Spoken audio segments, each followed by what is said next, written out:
Hello friends, welcome back to my channel Mom Aspirant Life. I hope आप सब अच्छे होंगे और आपकी तैयारी भी अच्छी चल रही होगी। तो जैसे कि आज फेब का लास्ट डे है, तो मतलब मार्च स्टार्ट होने वाला है और हमारे एग्ज़ाम को सिर्फ 1 मंथ बच गया है।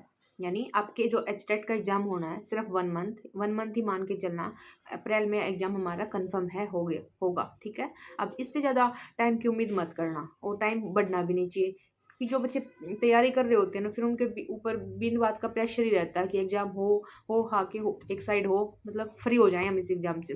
जो सेकंड हमारा एग्जाम आना है सीईटी, सिर्फ हम फिर उसके ऊपर फोकस करें अपना, ठीक है। क्योंकि आप हरियाणा के स्टूडेंट हो तो आप जरूर दोनों ही एग्जाम दे रहे होगे, ठीक है। अगर आप एचटेट का दे रहे हो तो आप सीईटी भी कन्फर्म है दे रहे होगे। सारे सीईटी वाले बच्चे सारा एचटेट तो नहीं दे रहे होंगे, लेकिन सारे एचटेट वाले जो बच्चे हैं वो कंफर्म है 99% की सीईटी भी दे रहे होगे आप। तो एक बार आप इससे फ्री हो जाओगे तो आप मतलब कंप्लीटली फोकस कर पाओगे सीईटी एग्जाम पे, ठीक है ना। तो अब तो ये हो ही जाना चाहिए और जहाँ तक चांसेस हैं ये हो जाएगा अप्रैल में, ठीक है। अब अप्रैल का फर्स्ट वीक मान के चलना है आपकी एग्जाम डेट, ठीक है। सिर्फ आपके पास 1 मंथ बचा हुआ है। अगर अभी तक भी आपने पढ़ना स्टार्ट नहीं किया है, मतलब कुछ ना कुछ रीजन से, तो आपके लिए गोल्डन चांस, क्योंकि आपको बहुत मौके मिल गए, बहुत। कब ये दिसंबर में होना था और अब कभी ये अप्रैल में होगा, ठीक है ना। तो इससे ज़्यादा टाइम की उम्मीद मत करना, और अगर मिल भी गया तो आपसे आप फिर भी नहीं करोगे। अगर आपने अब तक नहीं किया है और अब नहीं करने वाले 1 मार्च से, तो आप आगे भी नहीं करोगे, ठीक है। तो वो आपके खुद का मतलब जो जुनून है ना पढ़ने का और कुछ करने का, वो नहीं है आपके अंदर, तो इसलिए आप नहीं कर पाओगे।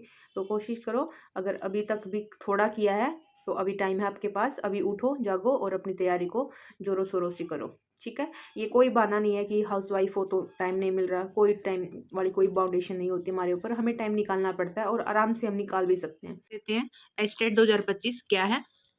3 लेवल के हमारे एग्जाम होने हैं, पीआरटी, टीजीटी, पीजीटी।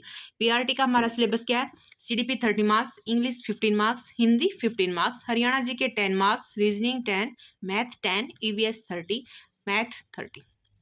टोटल हमारा 150 मार्क्स का। उसके बाद टीजीटी का हमारा सिलेबस क्या है? CDP 30, English 15, Hindi 15, Haryana GK 10, reasoning 10, math 10, subject हमारा 60 मार्क्स का। पीजीटी के लिए CDP 30, English 15, Hindi 15, Haryana GK 10, reasoning 10, math 10, subject 60, मतलब इन दोनों का सेम ही है, ठीक है। अब आपको कैसे क्या करना है, क्या तैयारी करनी है, आपका मेन फोकस होना चाहिए आपके सब्जेक्ट पर, जो आपका 60 मार्क्स का, ठीक है। आपको ये पता है 150 में से आपको 90 मार्क्स लेने हैं, तो 90 में से आपको 60 में से कितने लेने पड़ेंगे? 50, 55, इतनी लेने की कोशिश करो ताकि आप अपना एग्जाम क्लियर कर पाओ, ठीक है। दूसरी चीज़ किस पर फोकस करना है हमें? हमारी सीडीपी पर, जो कितने मार्क्स की? हमारी 30 मार्क्स की, और वो बहुत इंपॉर्टेंट रोल है उस चीज़ का। सीडीपी को हम हल्के में नहीं ले सकते, ठीक है ना। तो आपको सीडीपी के लिए क्या करना है? जो भी आपके पास बुक है, आपने जैसे भी तैयारी की है, अगर आपको लग रहा है कि हाँ वो सफिशियंट है, आपने उस पर मॉक लगा लिए, प्रीवियस ईयर देख लिए, हाँ आपके क्वेश्चन सोल्व हो रहे हैं, तो ठीक है, आपको कुछ चेंज करने की जरूरत नहीं है। और अगर आपने अब तक तैयारी नहीं की है, अभी करने वाले हो आप, कोई भी एक बुक ले लेना सीडीपी की। उससे क्या करना है? जितने भी उसमें चैप्टर होंगे, यानी 20-21 चैप्टर होंगे, पहले वाला जो भी चैप्टर है वो चैप्टर लिया, उस बुक से पढ़ा, उस बुक से पढ़ के फिर चैप्टर को यूट्यूब पे सर्च करो, मानसी मैम से, चिन सर से, मतलब जिससे भी आप पढ़ रहे हो सीडीपी, उनसे पढ़ो और फिर वो खुद के पॉइंट लिखो उसमें से, ठीक है। उसके बाद सेकंड चैप्टर, थर्ड चैप्टर, फिर ऐसे ही सारे चैप्टर करो। और जो बुक होगी उसके पीछे क्वेश्चन मिलेंगे पक्का आपको प्रीवियस ईयर, उन प्रीवियस ईयर क्वेश्चन को जरूर सोल्व करो, ठीक है। और खुद के नोट्स बना लो, जो ताकि जो आपके इतने से नोट्स बनेंगे ना, वो आप एग्जाम से पहले दिन आप उनको रिवाइज कर पाओ, ठीक है। तो आपको ये करना है आपकी सीडीपी के लिए। उसके बाद मान लो 20 चैप्टर है, तो आप 20 डेज में उसको कवर कर लोगे। कोई चैप्टर छोटे भी होंगे जिसको क्या करोगे आप, एक दिन में 2 चैप्टर भी आप कर सकते हो। तो 20 डेज मान लेते हैं आप सीडीपी अपना कवर कर लोगे। उसके बाद जो हमारे 10 डेज बचेंगे उसमें आप क्या करोगे? सिर्फ प्रीवियस ईयर क्वेश्चन पेपर की कोई भी बुक ले सकते हो आप, कोई भी। उसमें से क्या करोगे? जैसे आप सीडीपी के प्रीवियस ईयर देख रहे हो, सारे सारे मतलब 10 कोई वो सेट है आपके प्रीवियस ईयर, तो उसमें से सीडीपी के देखोगे 30-30, 10 सेट के कितने हो गए? 300। वो क्वेश्चन सोल्व करोगे। जो क्वेश्चन आपका नहीं हो रहा, आप बुक में टिक करो, बुक में अच्छे से पढ़ो, उसको अपने उन्हीं नोट्स में लिखो, ताकि आपको बुक ना उठानी पड़े दोबारा से। जो क्वेश्चन आपको सोल्व नहीं हुआ, वो एग्जाम से पहले दिन आप उसको देख पाओ कि इस क्वेश्चन में क्या मिस्टेक हुई थी मेरे को क्यों नहीं आया था, और वो आप अपने माइंड में रिमाइंड कर पाओ उस टाइम पे, ठीक है। ये तो है आपकी सीडीपी के लिए। और फिर सब्जेक्ट का तो आपका फोकस होगा ही। अगर सब्जेक्ट आपका एसएसटी है तो वो आपको क्या करेगा? हेल्प कर देगा। ठीक है, आगे आने वाले उस सब्जेक्ट होगा जो भी आपका सीईटी में। ठीक, अगर साइंस है आपका सब्जेक्ट मान लिया, अगर आपका सब्जेक्ट मैथ है तो वो आपको हर जगह हेल्प करेगा। वो मैथ में भी हेल्प करेगा, आपको रीजनिंग में भी हेल्प करेगा। जो हमारा मैथ 10 मार्क्स का आ रहा है, वो रीजनिंग आ रही है हमारी 10 मार्क्स की, उसमें भी हेल्प करेगा। ठीक है, मैथ वालों के लिए तो बेस्ट है। यानी आपकी 62 820 प्लस 80 मार्क्स की आपकी तैयारी हो रही है मैथ के साथ। ठीक है, ये हो गया। उसके बाद इंग्लिश हिंदी आपको इनको भी पढ़ना है। ठीक है, इंग्लिश हिंदी 15 मार्क्स की है हमारी, इनको हल्के में नहीं लेना है, लेकिन इन पे ज़्यादा टाइम भी नहीं लगाना है। ठीक है, आप अगर एक दिन भी लगाओगे, 2 दिन 3 दिन, मतलब पूरा फुल होल डे आप पूरा दिन अपना इंग्लिश को दे रहे हो, तो आप क्या करोगे, 3 दिन में कर सकते हो। ठीक है, इंपॉर्टेंट जो रूल हैं वो करने हैं आपको। और जो हिंदी है, हिंदी के लिए जो भी आपके इंपॉर्टेंट चैप्टर हैं, जैसे मैंने आपको पहले वाली वीडियो में बताया था, तत्सम तद्भव है, अलंकार है, और इंग्लिश में नरेशन, वॉयस, इस्ट आर्टिकल, इनसे क्वेश्चन आता ही आता है। ठीक है ना, तो वो चैप्टर आपको जरूर कर लेने हैं। अब आपको यहाँ पीएचडी तो करनी नहीं, आप ए टू जेड मतलब एक ए से लगा के स्टार्ट करोगे, जेड तक पढ़ोगे नहीं। अभी इतना टाइम भी नहीं है आपके पास, और ना अपना आपको इतना देना है एफर्ट्स। आपको ज़्यादा एफर्ट्स लगाने हैं आपके सीडीपी में और आपके सब्जेक्ट में। ठीक है, लेकिन इंग्लिश हिंदी को आपको लाइटली नहीं लेना है। फिर भी मैं हिंदी के लिए आपको बता रही हूँ, जो आपके टॉपिक आपको करना ही है। संज्ञा सर्वनाम विशेषण ईजी से आते हैं। ठीक है ना, कोई बड़ी बात नहीं है। 10th क्लास तक बुक के और 5th क्लास तक के आप पीआरटी के लिए कर सकते हो। ठीक, क्रियावचन लिंग उपसर्ग व प्रत्यय, ये इससे क्वेश्चन पक्का आता है, आप इसको जरूर करना।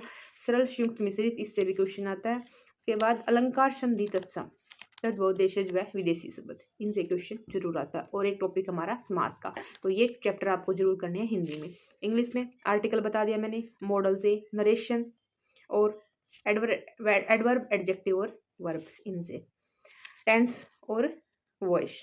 ठीक है, तो ये वाले चैप्टर आपको इंग्लिश में जरूर कर लेने हैं। अगर मैथ की बात करें, अगर आप पीआरटी के स्टूडेंट हो, तो मैथ कितने मार्क्स का आएगा आपको, 30 + 10 यानी 40 मार्क्स का आएगा आपको मैथ। अगर आपका मैथ वीक है, आप पीआरटी के लिए तैयारी कर रहे हो, आपका मैथ वीक है, लेकिन 40 मार्क्स को आप ऐसे नहीं छोड़ सकते ना, आपको पढ़ना पड़ेगा, आपको सीखना पड़ेगा। आप इजी चैप्टर से स्टार्ट करो। जैसे फ्रैक्शन है, फ्रैक्शन बहुत इजी चैप्टर होता है, छोटे छोटे बच्चे करते हैं, 3rd क्लास के, 4th क्लास के, 5th क्लास के। तो क्या आप नहीं कर सकते, वो भी तो सीख रहे हैं ना, तो आप भी सीख सकते हो।